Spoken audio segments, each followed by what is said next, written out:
Սիրելի հայրենակիցներ, հարգելի գործընկերներ, գիտեք, երևի թե եթե ելույթս քիչ առաջ լիներ մի քանի այլ շեշտադրումներից կսկսեի, բայց հաշվի առնելով, որ ինձնից առաջ ելույթ ունեցող Հայաստանի Հանրապետության ազգային ժողովի падգամավորը վերջին տարիներին ես չեմ կարծում նույնիսկ, որ հենց քաղաքացիական պայմանագիր խմբակցության падգամավորները ունենան այլ կարծիք,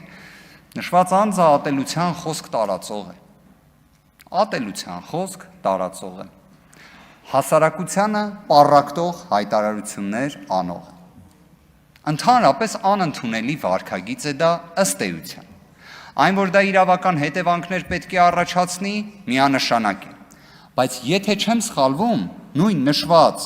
Հայաստանի Հանրապետության ազգային ժողովի падգամավորը մշտապես առնչվել է այնպիսի իրավիճակի հետ, որ հանդիսանում է սեփականատեր մի լրատվական կայքի, բայց որին հնարավորություն չի լինում նույնիսկ զրպարտության հայց ներկայացնելու, որովհետև քողարկում է իր սեփականատեր լինելը։ Ես առաջարկում եմ, որ մյուս ելույթը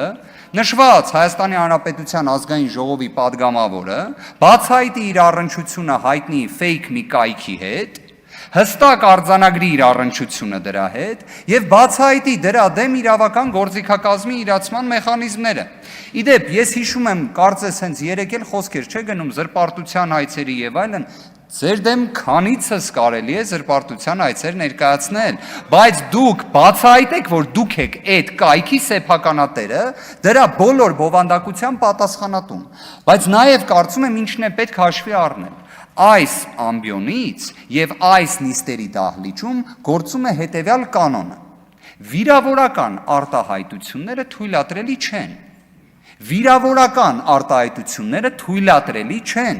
Եկեք երրորդ անգամ ընդգծենք, վիրավորական արտահայտությունները թույլատրելի չեն։ Հիմա ուզում եմ հասկանամ ազգային ժողովի падգամավորը, որը օրինակ քաղաքացիական պայմանագիր խմբակցության падգամավորների ելույթների տրամաբանությամբ երդվել է ոտնկայս, օժներգի ժամանակ ձեռքը դրել է սրտին, բա ինչի համար այս տարական կարգը հնարավոր չի լինում պահպանել, առանց վիրավորական արտահայտությունի անձը եթե չի կարողանում քաղաքական խոսք ասել, ուրեմն ազգային ժողովում թող չլինի, կամ թող խոսք ասի առանց վիրավորական արտահայտությունների։ Հիմա իդեպ, երբ խոսում եք երդվելու արարողակարգից, ազգային ժողովի կանոնակարգ Սահմանադրական օրենքը գիտեք, որ փուլում է նախատեսում երդվելու գործողությունը։ Կոնկրետ գործողություն կա, որ նախորդում է երդվելուն։ Դրանք են ամենայն հայոց կաթողիկոսի եւ հանրապետության նախագահի ողջունի ելույթներին են հաջորդում։ Հիմա մի բան կարող է ես եմ շփոթվում։ Օգոստոսի 2-ին ամենայն հայոց կաթողիկոս Գարեգին Բ. Վեհափառ հայրապետը ելույթի իրավունք չի ունեցել այս նիստերի դահլիճում։ Դուք պատասխանատուները, իդեպ ես կդժվարանամ հիմա հստակ մատնացույց անել, թե ով է եղել պատասխանատուն, բայց փաստը այն է, որ այդ մասով կարգի խախտում տեղի ունեցել է։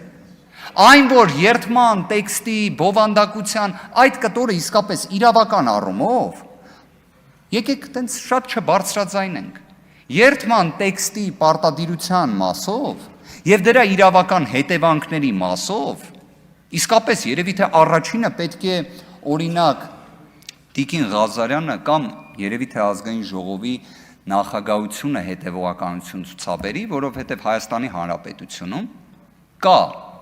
պաշտոնավարող դատավոր, ով գտնում է, որ եթե ազգային ժողովի падգամավորը 8-րդ գումարման падգամավոր է եղել,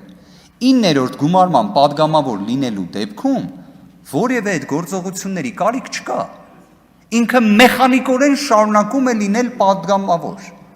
Նշված դատավորը բացահայտեմ, դա Կարեն Վարխոյանն է։ Իդեպ նույն 2008 թվականի ժամանակահատվածում մենք առնվազն խոսել ենք մնացական Մարտիրոսյանի մասին, գաղտնազերծվել է մեկ կին դատավոր, որի անուն ազգանունը կպարզենք հնդացս, բայց նաև բացահայտենք Կարեն Վարխոյանին, որովհետև Արթուր Սարգսյանը այստեղ նստած չէ մեկ պատճառաբանությամբ, որ Կարեն Վարխոյանը գտնում է, որ եթե անձը 8-րդ գումարման падգամավոր է, падգամավորի տեխնացու է դառնում եւ կրկին ստանում է ժողովրդի քվե 9-րդ գումարման падգամավոր լինելու, դա ավտոմատ падգամավորի կարգավիճակի պահպանում է, շարունակական ինստիտուտ է։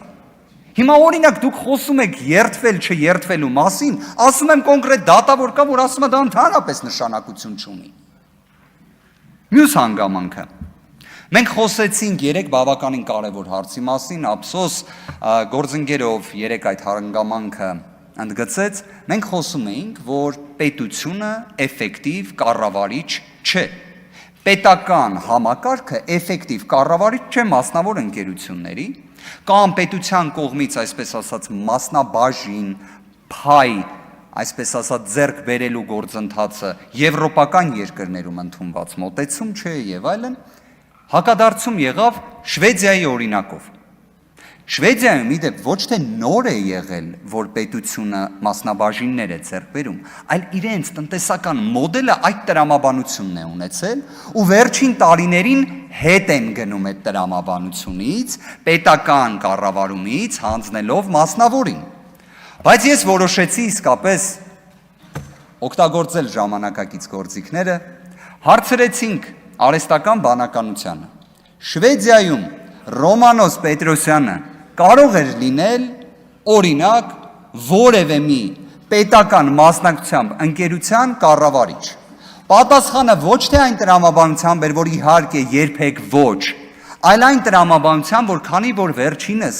քաղաքական գործունեություն իրականացնող է, չի կարող լինել։ Հիմա այստեղ մենք գալիս ենք մի շատ հետաքրքիր իրավական հարցի։ Մենք պետք է ի վերջո խոսենք ապագայի տեսլականի մասին, չէ՞։ Հիմա պատկերացրեք, եթե մասնավոր ոլորտներում պետության կողմից մասնակցություն ունեցող դեպքերում կառավարիչներին լինեն իրական չափորոշիչներ։ Իրական, օրինակ, քաղաքական չեզոքությունից մինչև արհեստավարժության պահանջ։ Քաղաքական չեզոքությունից մինչև արհեստավարժության պահանջ։ Այդ դեպքում գիտեք, չէ՞, որ օրինակ Վահագն Հովակիմյանը չէր կարող լինել ԿԸՀ նախագահ, դրանից բխող բոլոր ստվերումով ընտրական գործընթացի վրա։ Կամ օրինակ Վլադիմիր Վարդանյանը չէր կարող սահմանադրական դատարանի դատավոր լինել։ Եվս, եթե այդ չափորոշիչները մշակվեն, բայց իդեպ մի հետաքրքիր հանգամանք, պատկերացնում եք տարիներ առաջ դուք պատկերացնեիք, սիրելի հայրենակիցներ, որ քաղաքացիական պայմանագիրը իր հակադարձումներում պետք է պաշտպանվի այն մոտեցումներով, որի դեմ պայքարել է։ Դուք գիտեք, որ ելք խմբակցությունը այնտեղ նստած ժամանակին 2018 թվականին քննադատում էր հենց սահմանադրական դատարանի կազմավորման հարցերը իբրև քաղաքական պատկանելիության կոնտեքստում եւ հենց նույն քաղաքացիական պայմանագիրը ընտրեց դրանից ավելի ցայտուն օրինակ։ Ապագայի տեսլականը դրա մասին պետք է լինի։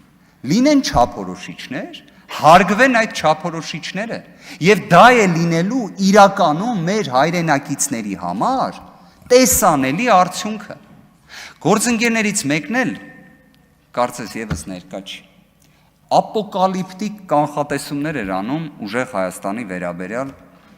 չզլացավ նույնիսկ իմ անունն էլ հիշատակեց, Նարեկ Կարապետյանի անունն էլ հիշատակեց։ Ես պարզապես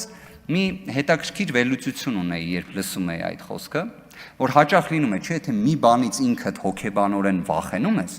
օրինակ, չգիտեմ, խմբակցության կայունության դեֆիցիտի կամ հնարավոր քաղաքական փոփոխությունների, որովհետև խորհրդարանական կառավարման համակարգը միջազգային փորձում, եվրոպական փորձում, թեև 5 տարի ժամկետով ընտրություններ են լինում, բայց ընթացքում հաճախ փոփոխություններ են լինում։ Իմ կարծիքով նշված գործընկերը հենց վախենում է քաղաքացիական պայմանագիր խմբակցության կայունությունից։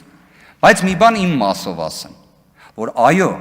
եթե գործընկերը այդ ժամանակ տեսնի այդ փոփոխությունները, ես կլինեմ նստած այս նիստերի դահլիճում, ցանկացած իրավական հարցովել կամ այլ բնույթի պատասխանները կտամ։ Այդ թե արդյոք նշված գործընկերը եւ այլ գործընկերները այս կողմում նույն կայունությունից կունենան, այդ ժամանակ էլ կխոսենք։ Աստված բոլորին պահապան սիրելի հայրենակիցներ եւ թող իսկապես բարեկրթությունը ողջամտորեն ենթադրում է վիրավորական արտահայտություն չլինի։ Այժմ կանոնակարգն էլ է դա ասում։